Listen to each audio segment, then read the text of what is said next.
So I'm sat here with my brother, business partner, and also CEO over the Samuel Leeds Group. And one of the things that he does is he has a HMO management company. A lot of HMOs personally. We also have HMOs that we own individually and through the company.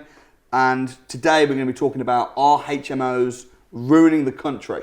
So why don't you kick off, Russell? Are HMOs, as reported by some, and a lot of HMO critics say that they're ruining the country. There's been articles written about it. What are your thoughts? No. So that's the end of the video. See you next week. Thank you so much for watching. If you benefited from that video, please do share it with your family and friends. Okay, so why don't you tell me why people say HMOs are ruining the country? Okay, it's obvious. There's newspapers about it. Yeah?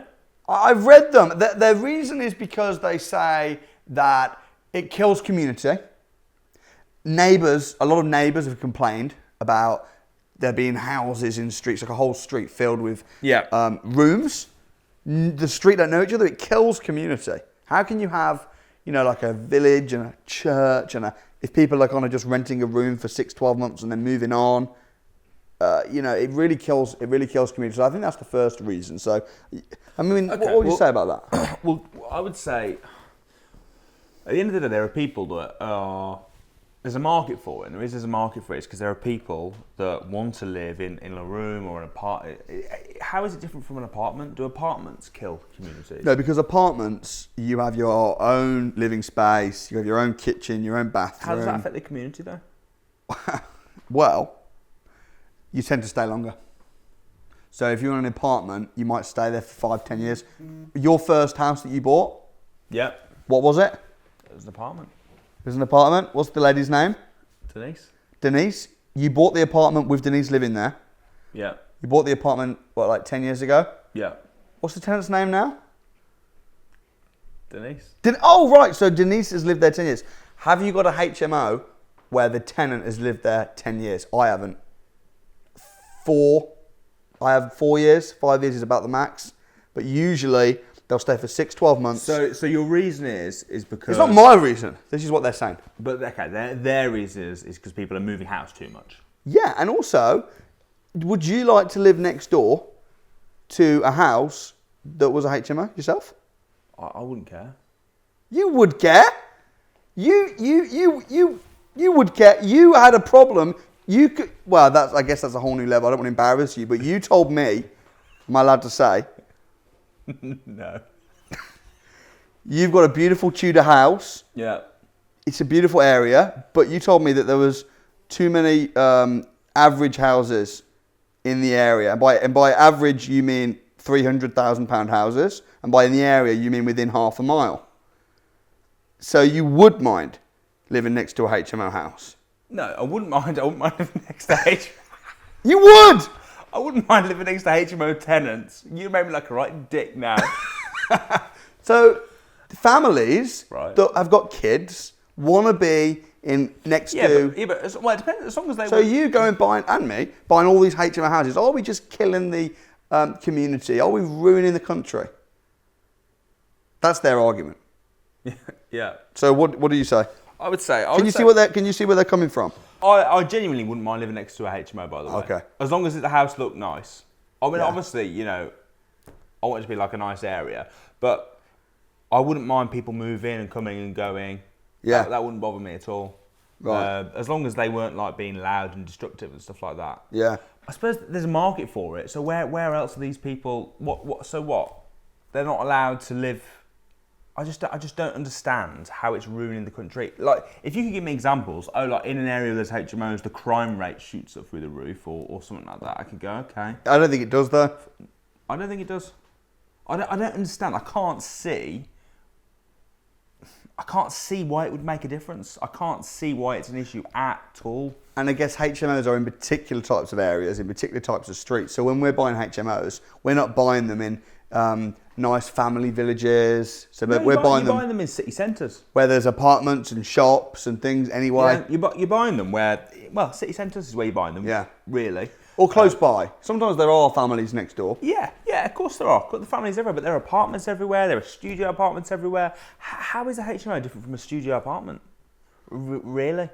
Yeah. I know that it's slightly different in the interior, in that you know, in a studio apartment you've got your own bathroom, for example. Although in some HMOs you do. Slightly different kind of topic. I think as well that the same type of people that say HMOs are ruining the country don't like the idea. They're already annoyed with landlords buying loads of houses because they feel that when a landlord buys a lot of houses, they're taking away from first-time buyers and they're just dominating a street. They don't like that, but it makes it even worse when then you change the use of house. It's a HMO property. You've got all these houses. You're running them like rabbit runs potentially, and it just, you know, it's just taking away. I think if you're running them like rabbit runs, obviously, I mean, we talked about this a little bit on the compliance video.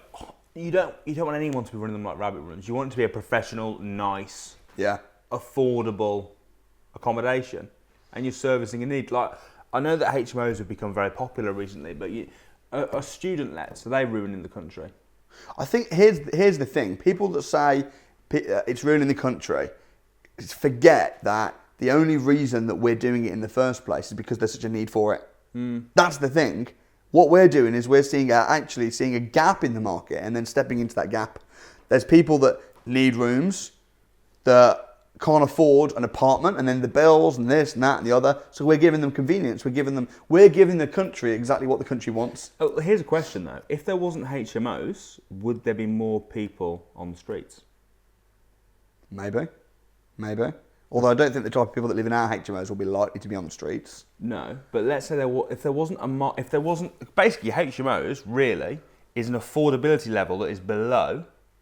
Yeah, there'd probably be a lot more people in debt because people that maybe are struggling for money or trying to save up to people that are struggling with debt, or people that are wanting to save up to buy their own house and be a first-time buyer. Yeah, we're helping them do that. There'd be people still living with their parents, still living at home, which everyone's against as well. Are they? Oh, yeah, you hear loads of people are like, "Oh, still living at home," when he's like. So actually, we're helping people get out of debt by giving them an affordable living. Yeah. We're helping them be in a position where they can save, because the average wage for a young person that gets their first job is about £1,000 a month. And the average rent for a very basic house is about £600 a month. And then you've got your bills.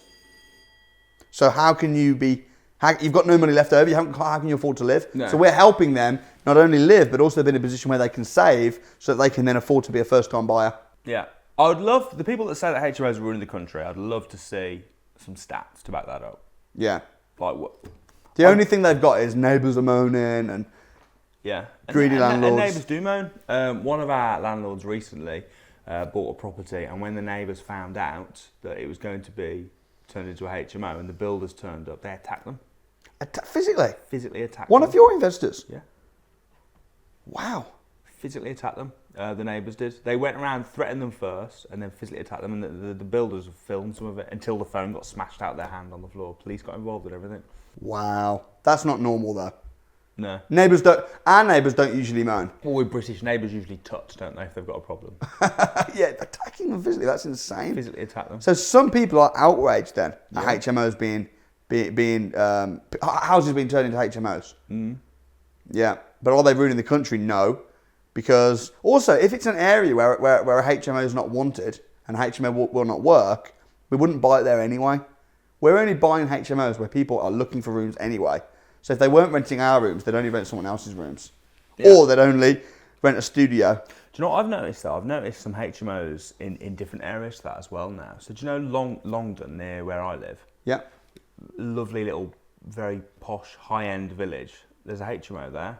Right. And I think it's targeting like single people that want to stay in the nice area, but fully let. You're not going to have streets filled with those.